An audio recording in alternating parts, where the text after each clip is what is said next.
So this is a question that is always asked about, well, I have good friends, I have good neighbors, I have relatives, I have people in my workplace, they are good people.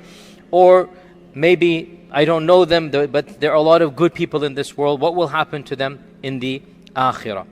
So no one can ask Allah and challenge Allah in what Allah does. لا يسأل عما يفعل وهم يسألون. No one, لا يسأل عما, whatever Allah does, nobody can ask Him. He is not asked about what He does. This is what the Quran says. لا يسأل عما يفعل وهم يسألون. They will be asked about what they do.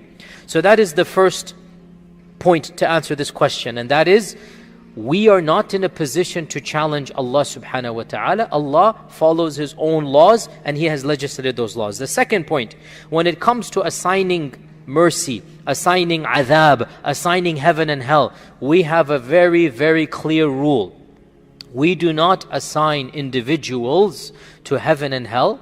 We do not assign personalities to Jannah and Nar, to Rahmah and Adhab. We talk about generalities, not specifics. Okay? Your friend Michael dies.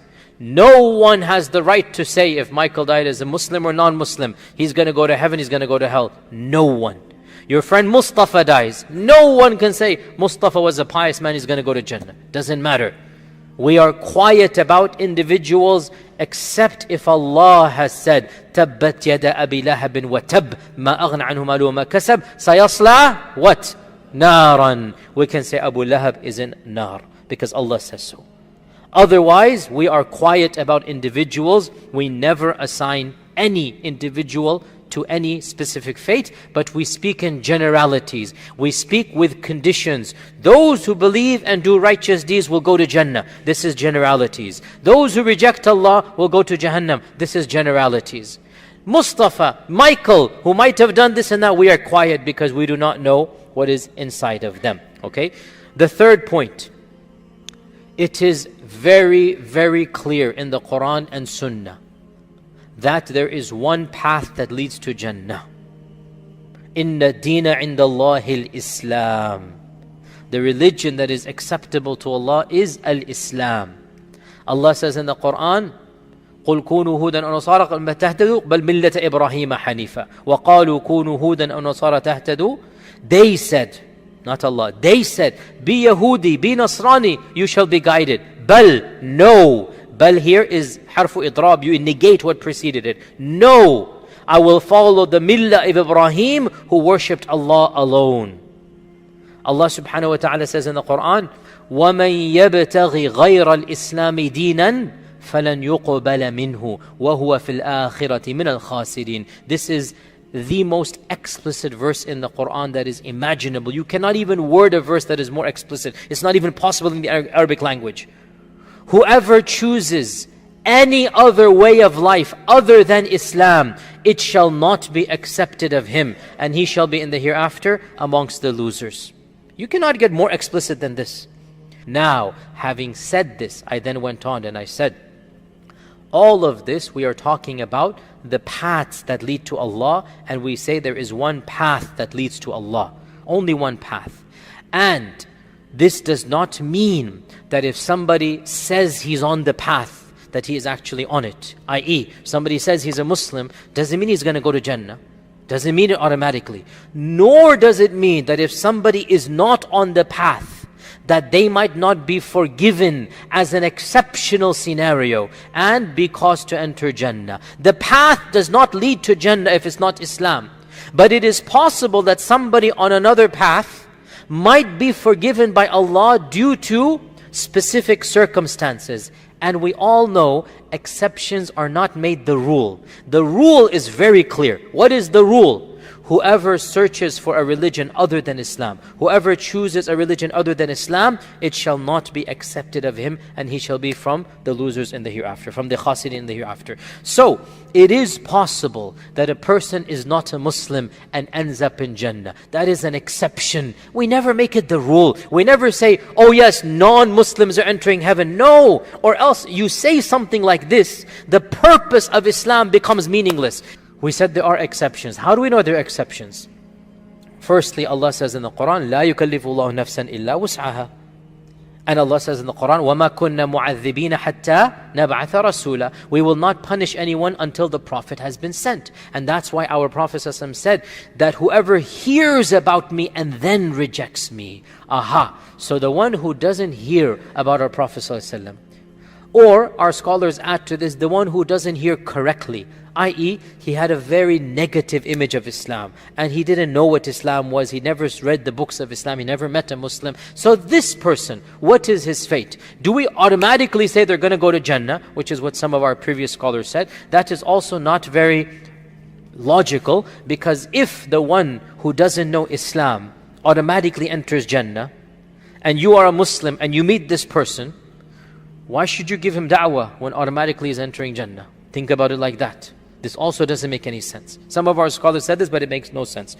The correct position is mentioned in the hadith in Musnad Imam Ahmad, that our Prophet ﷺ said, there will be 4 people on the Day of Judgment.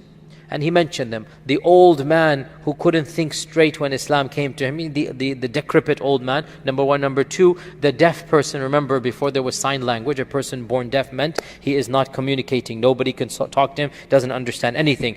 Helen Keller inventing sign language changed the whole world for that group of people and allowed them to communicate. Otherwise, for centuries and centuries, a person born deaf could not communicate with anything, and so there was as if they were living in a different dimension. So the one born deaf and the one born between 2 prophets, Ahl al-Fatra, right?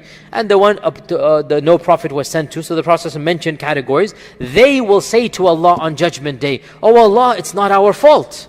And each one will give an excuse. So Allah will say, what if I had sent you a prophet and you saw the prophet? Would you have believed in him? Of course, on Judgment Day, what will they say? Yes, of course. So Allah will say, I will test you. Then Allah will send an angel, and the angel will have something that looks like fire, and they will recognize him to be from Allah as an angel. And the angel will say, if you truly believe in Allah, jump into this. And so those who trust Allah and jump in will be saved by Allah and enter Jannah, and those who don't will have rejected. The point is, there will be a test on Judgment Day for those people.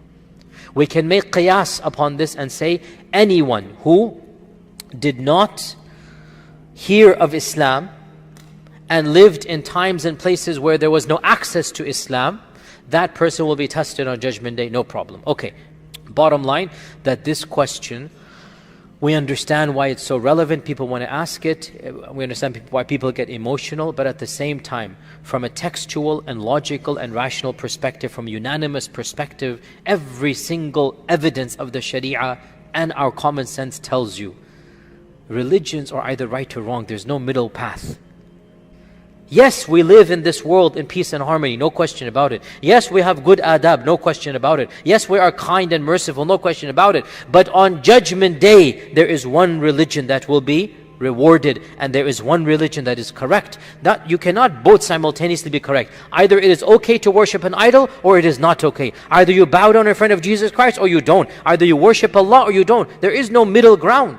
So we say, Inna deena indallahi al-Islam. And this is what we preach to the people. But we also realize there will be exceptions. There might be many exceptions, but we never make the exceptions into a what? Into a rule. We never preach the exceptions. Because when you preach the exception, you're negating the rule. You don't go and tell people, oh guys, don't worry, many people will be forgiven on Judgment Day, go ahead and commit sins. No, you don't do that, do you? You say the general rule, the sinner is going to be punished. That's what we preach, right? That's the whole purpose. Similar thing goes over here. We preach there is one way, and on the Day of Judgment there will be exceptions. Now, one final point, again I went into a lot of detail, but this is very sensitive issues and people get very emotional, understandably. One of the real problematic issues in our time. So we talked about the one who has never heard of Islam, but was overall religious. We hope good for that person. We hope good for that person on Judgment Day. We don't pronounce any judgment. That person never heard of Islam. Talk about the tribes of Brazil. Or go back 500 years, the people living in this land, the native Indians. They would never have heard of Islam. We hope good for them, that if they were faithful to their morality, and they try to live good lives, and inside everybody knows what is a good life, we are hopeful, but we don't pronounce a judgment. We talked about those who have the potential to hear Islam, but they don't do so. And we say that's not good news. that's not that optimistic. If they just lock themselves shut in their houses, if they just want to live their lives like animals and don't think about higher cause, they are falling short. So that's a problem on them.